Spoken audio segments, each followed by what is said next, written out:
Bienvenidos, mi nombre es Catarina de la Torre. Hoy vamos a trabajar la unidad 5 del programa correspondiente al eje número 3, género. Vamos a abordar el texto de Dora Barrancos, Los caminos del feminismo en la Argentina, historia y derivas.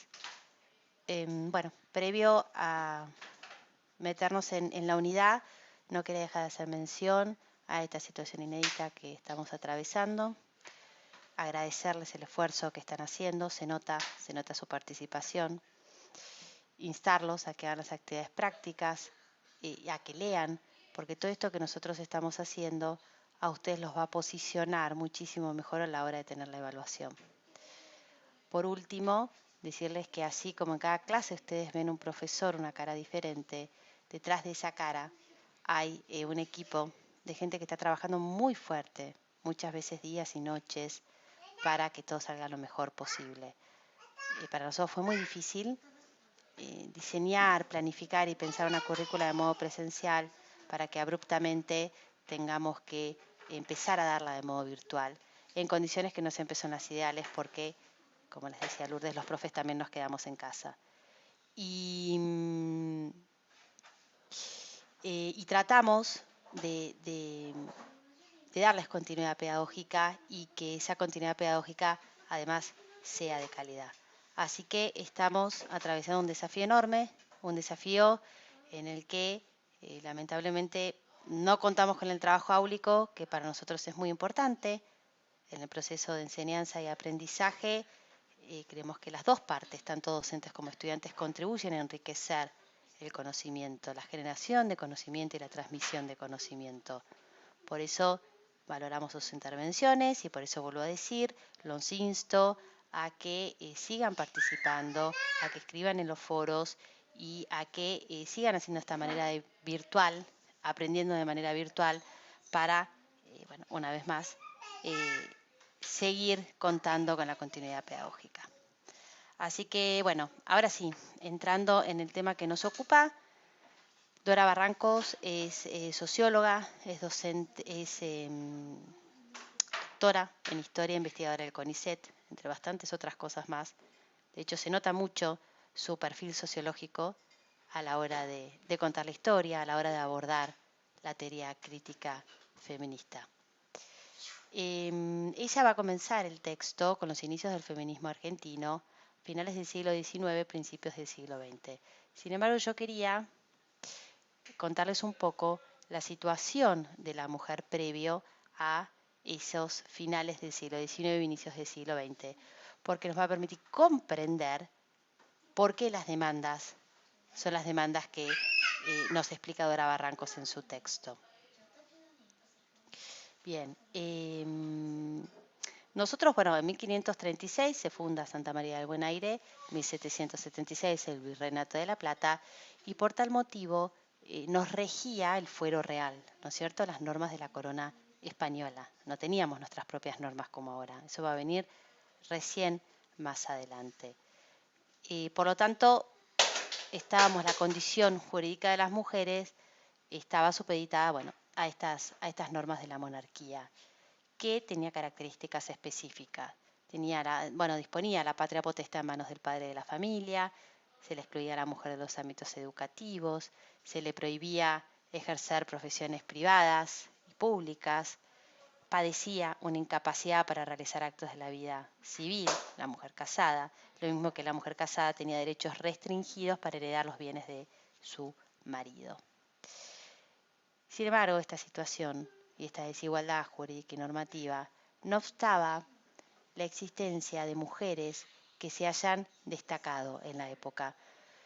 Mujeres que intervinieron en el proceso de creación de nuestro territorio, de su defensa, de la independencia, de la consolidación y organización institucional.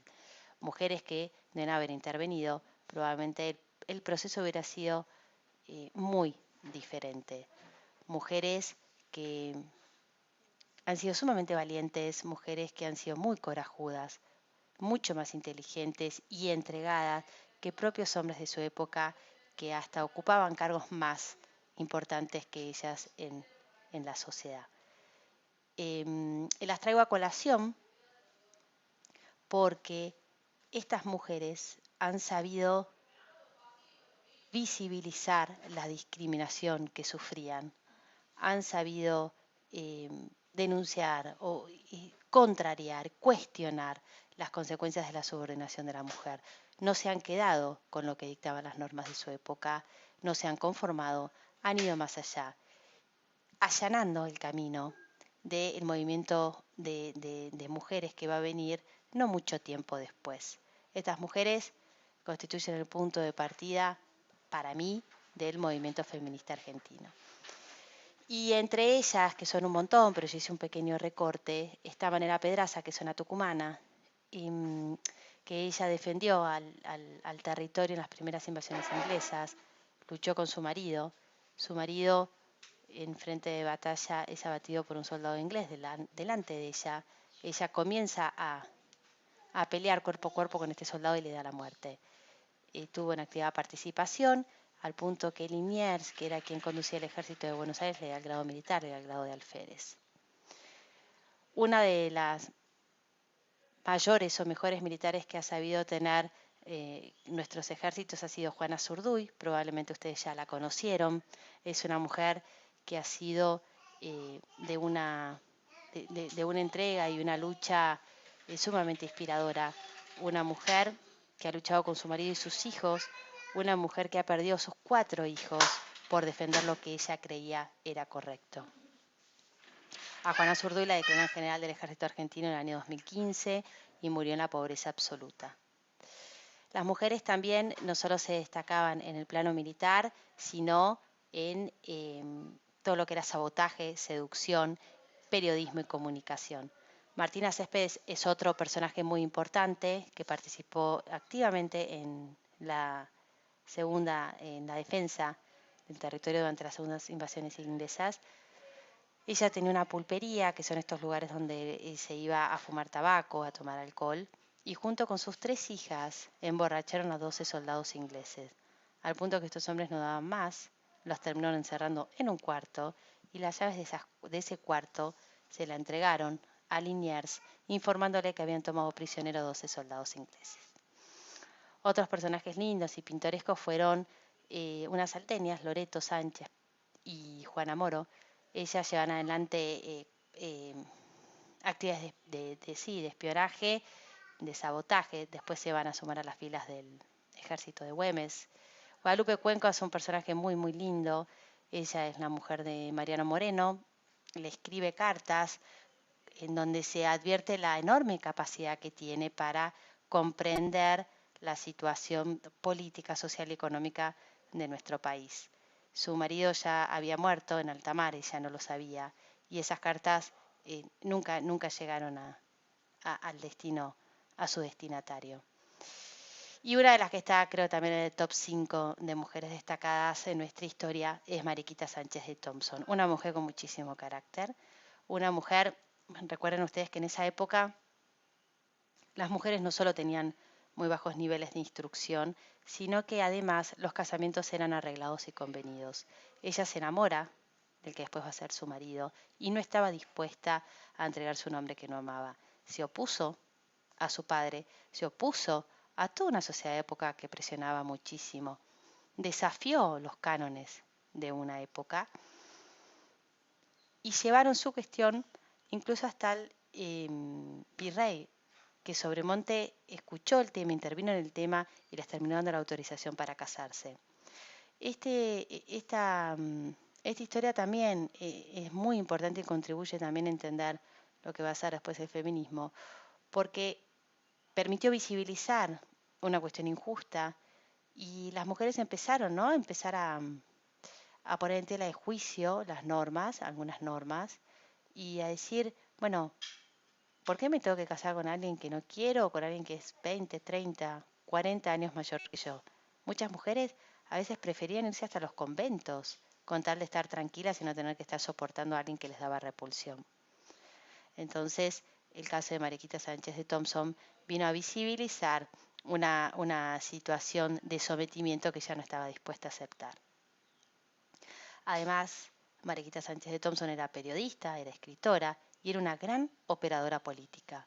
En su casa se organizaban grandes tertulias, grandes eventos en donde estaba toda la arena política y donde se tomaban grandes decisiones. No había ningún político o ningún personaje de la época importante que se perdiera este tipo de tertulias. Y ella supo registrar todos estos encuentros y lo que estaba sucediendo también en un montón de ensayos, memorias y escritos que han llegado hasta nosotros. Otro de los personajes también ha sido Remedios del Valle, que ha sido una mujer muy, muy pobre y morena, además que ella también quiso formar parte del ejército de Belgrano, que no la autorizaron, y de nuevo no se quedó con el no. Volvió y se infiltró y tuvo una destacada participación, también como enfermera, rescatando y socorriendo a los soldados caídos. Yo acá lo que hice fue, ponerles algunas fotos, algunos retratos de estas mujeres. Muchas veces nosotros, vieron que estudiamos, resumimos, extraemos textos, párrafos, pero nos cuesta, o no siempre nos detenemos en que detrás de esos personajes tan importantes habían rostros, habían caras y habían miradas. Acá la tenemos a Loreto Sánchez, Guadalupe Cuenca, Mariquita Sánchez de Thompson, que miren la cara, el carácter que tiene, ya se nota, y Juana Zurduy, que su mirada dice todo, ¿no? Uno la ve a Juana Zurduy y puede sentir el dolor que sufrió, esa dureza en la mirada de los que han visto la muerte de cerca. Bueno, aquí la tiene a Remedios del Valle, esta soldado que defendió nuestro territorio, Juana Moro. Remedios de Escalada, que también es un personaje muy, muy interesante. Ella siempre se nos enseña, bueno, es la mujer de San Martín, fue la mujer de San Martín, que ha sido frágil, que tiene una salud débil, pero estamos bastante alejados de aquellas enseñanzas de manual de secundaria, porque Remedios de Escalada ha sido una mujer muy fuerte, una mujer que sedujo al propio San Martín. Su casa estaba muy cerquita del cuartel donde el coronel, en aquella época, entrenaba a sus tropas. Pasó todos los días hasta que logró captar su atención y lo enamoró. Cuando se casan a él lo designan gobernador de Cuyo y se va lejos. Y ella se queda en Buenos Aires, pero no por mucho tiempo, decide seguirlo.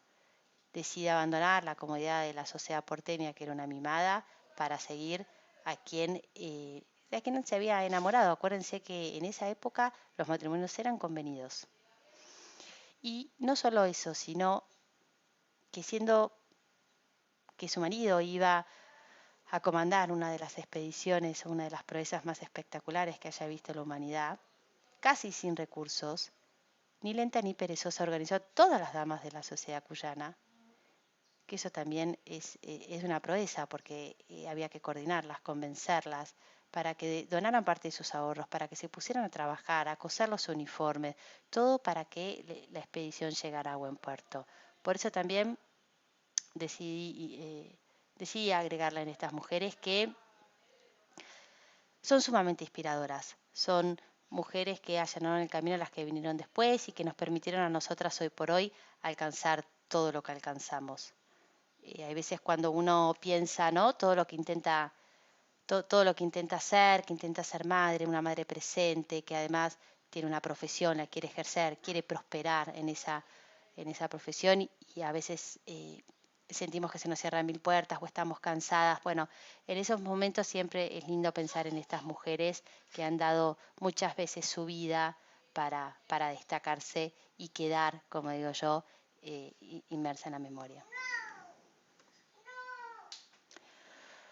Pero bueno, lo cierto es que pese a la actividad de estas mujeres, y habiendo pasado la Revolución Francesa en 1789, que ya lo vieron con Flor, esta ilustración europea, donde tiene sus orígenes el feminismo de la igualdad, ni siquiera fue posible que alcanzaran, que tengamos coletazos de esos vientos en estos lares y que se haya mejorado el estatus jurídico de las mujeres.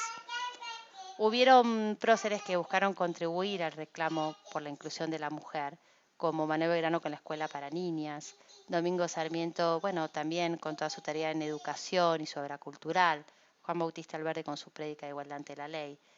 Pero no fue suficiente, no fue suficiente. De hecho, en 1869, durante la presidencia de Domingo Faustino Sarmiento, se va a promulgar el Código Civil. Acuérdense ustedes que a partir de 1852, cuando cae Rosas, comienza el proceso de organización institucional, y en esta búsqueda de impulso al país y por darnos nuestras propias normas, se promulga, vuelvo a decir, este Código Civil, pero que determinaba la incapacidad relativa de la mujer casada y la colocaba bajo la tutela del marido.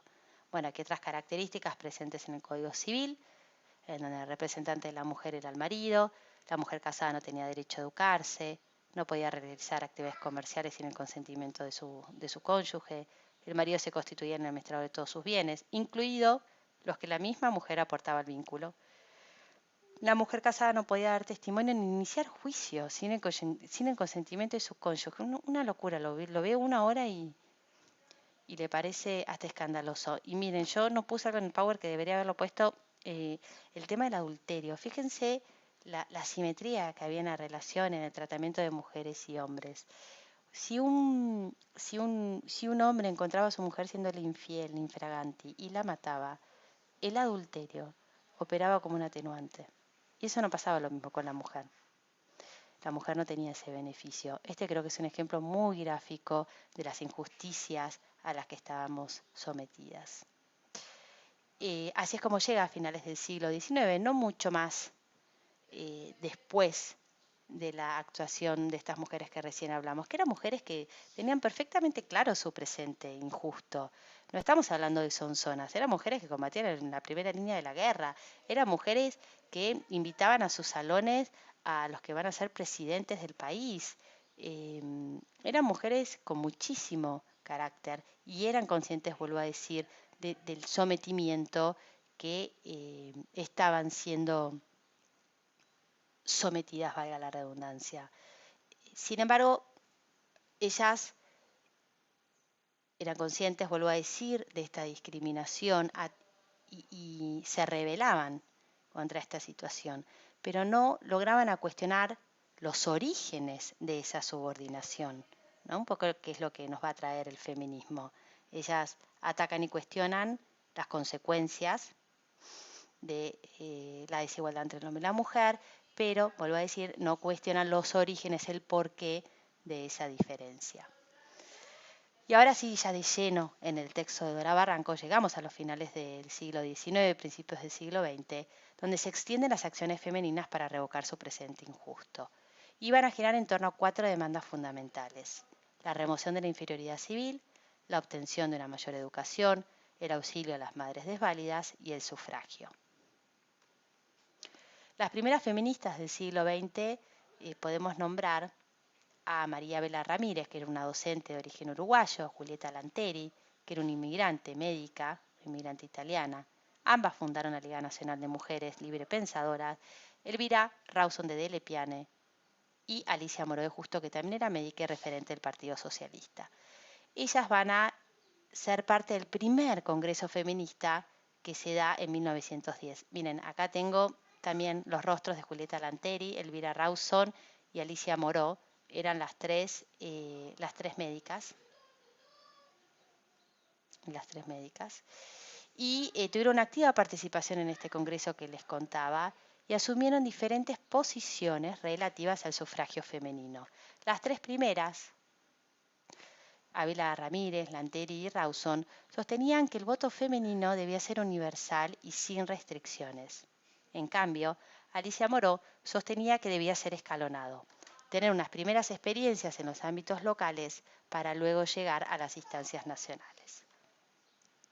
Lo cierto es que tuvo una activa participación en lo que hace a la obtención del sufragio femenino y al punto que en 1932 ingresa un proyecto a la Cámara de Diputados, incluso lo vota, pero nunca fue tratado en el Senado y allí quedó zanjado. Luego el contexto mundial merma un poco la actividad feminista. Recuerden que estamos de cara en la Segunda Guerra Mundial y habían cuestiones humanitarias bastante más trágicas que resolver que la cuestión política en estos lares, hasta que en el 45 llega el peronismo con Eva Duarte Perón. Un personaje muy, muy interesante, muy importante, que tuvo una activa participación en el logro de esta conquista de derechos.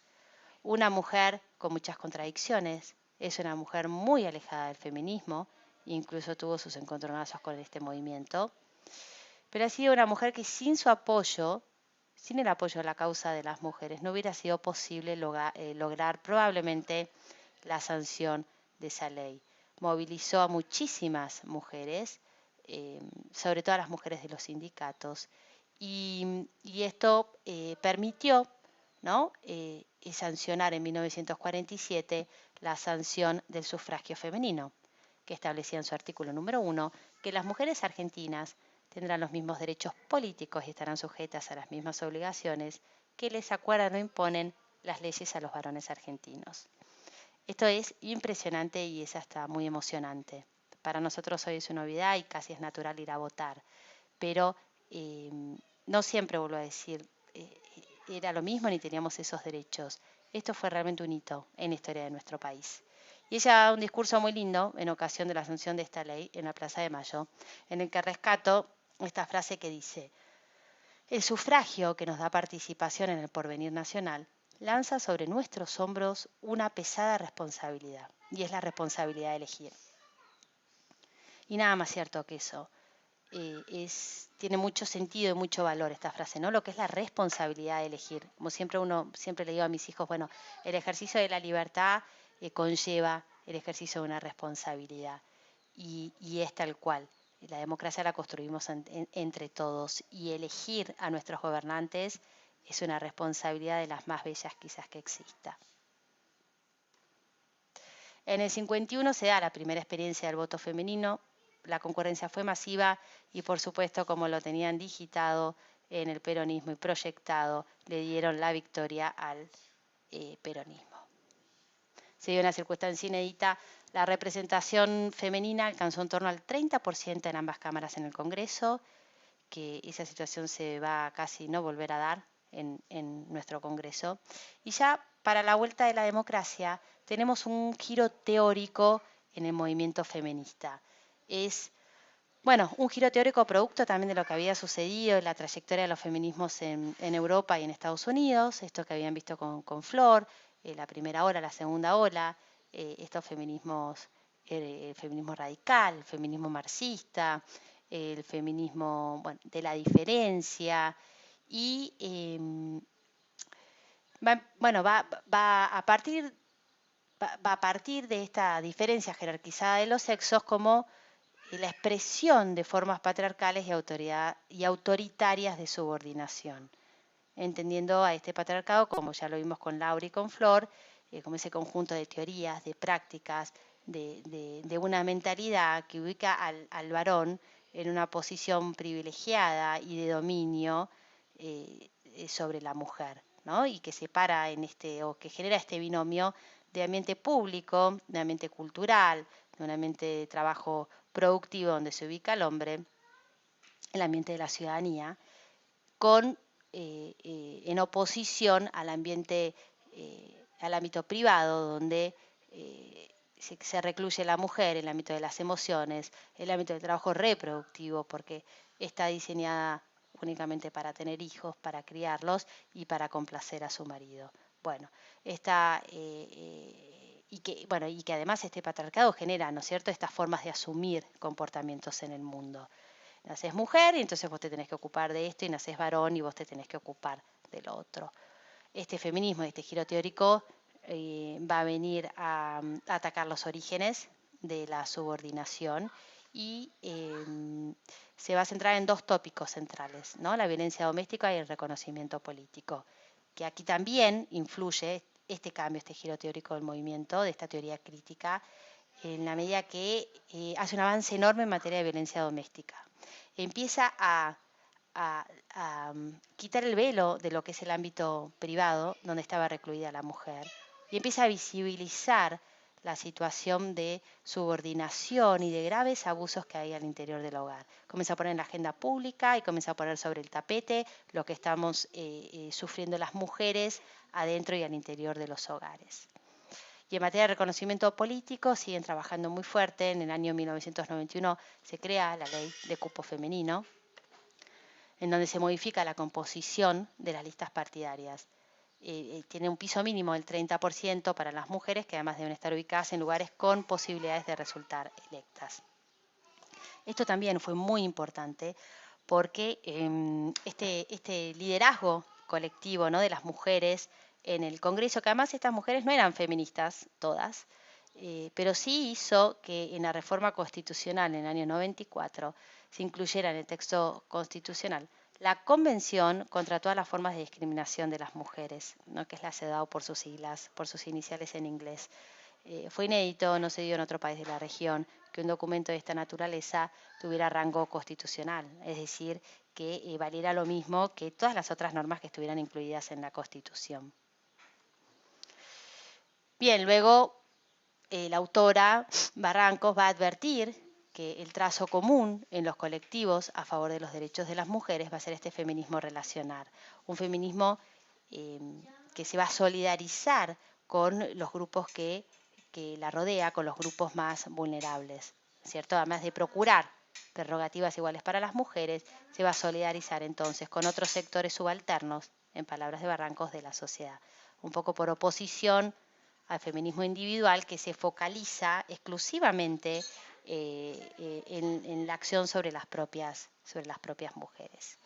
Y por otro lado, y derivado también del feminismo relacional, se observa un feminismo de la diferencia, ¿no?, en este feminismo que va a ser eje en las singularidades culturales de los colectivos femeninos, ¿no?, como por ejemplo la clase o la etnia, esto que ya vieron con Flor. No es lo mismo ser una mujer occidental que vive en una gran ciudad con estudios de posgrado y que trabaja en una multinacional que una mujer que vive en una comunidad pequeña de los esteros de Liberá.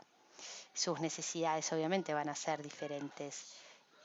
Entonces, esta diferencia, este feminismo parte de la diferencia, pero no como desigualdad, sino como punto de partida para empezar a generar una mayor equidad, ¿no? Un poco esto que estuvimos viendo tan fuerte en el eje de derechos humanos. En la actualidad, las feministas apoyaron dos leyes muy importantes, ¿no?, un poco también vinculado a este feminismo relacional, en esta solidaridad con grupos que no integran tal vez el colectivo feminista, con grupos que encabezan la disidencia sexual, que son las leyes del matrimonio igualitario y de identidad de género. Hoy por hoy el feminismo apoya y su agenda se basa en la lucha contra la violencia, un poco esto que les estaba diciendo de lo personal es público, ¿no?, esa frase que deben haber escuchado hasta el hartazgo, y contra la trata de personas. Algunas también van a promover la legalización del aborto y se va a dar un debate muy interesante y muy intenso en torno a la prostitución, si es un trabajo o si es una situación penosa no elegida. Hace poco tuvimos un intercambio mediático de la farándula, como quien dice, pero que fue muy interesante, cuando Jimena Barón había escrito una canción que para publicitarla había pegado carteles de mujeres, de ella, en poses insinuantes, en los semáforos y en los postes de luz. Ella había tenido hasta la bendición de la directora o la jefa de Meretrices. Sin embargo, fue muy repudiada por mujeres que le indicaban que de ese modo ella estaba reivindicando un camino que sin dudas se codiaba con el tenebroso mundo de la trata de personas. Así que, como verán, es un debate que está lejos de ser zanjado y que probablemente tenga nuevos capítulos. La lucha contra la violencia en la agenda feminista es algo que hay que rescatarlo y reivindicarlo. Se logró, que es algo muy importante, la incorporación de la figura del femicidio al Código Penal argentino en el artículo 80 en el año 2012. No entendido como ese asesinato de una mujer en un concepto amplio por un hombre por el hecho de ser mujer. No todas las muertes violentas de las mujeres son feminicidio. Y cuando hablo de violencia hablo de una mujer que muere en un accidente de tránsito en una autopista. No, tiene que ser por el hecho de ser mujer.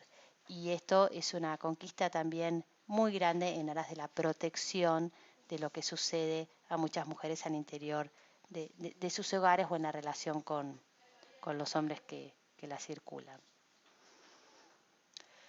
Entonces el feminismo, y esto un poco ya para finalizar, tenemos que entender que no se trata de un fenómeno multitudinario, no es un movimiento masivo.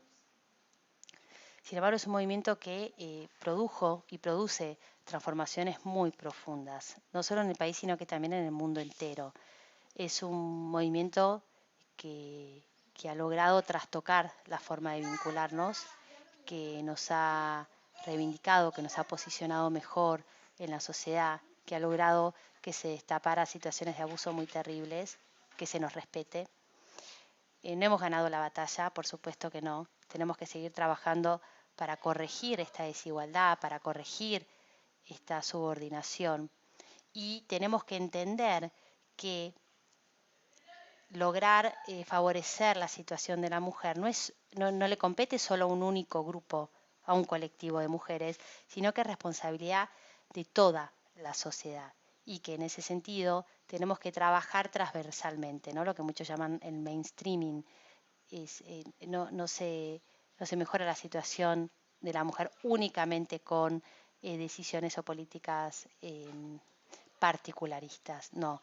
La situación de la mujer se resuelve trabajando todos en conjunto, en todos los ámbitos y sabiendo que es responsabilidad de todos lograr este objetivo.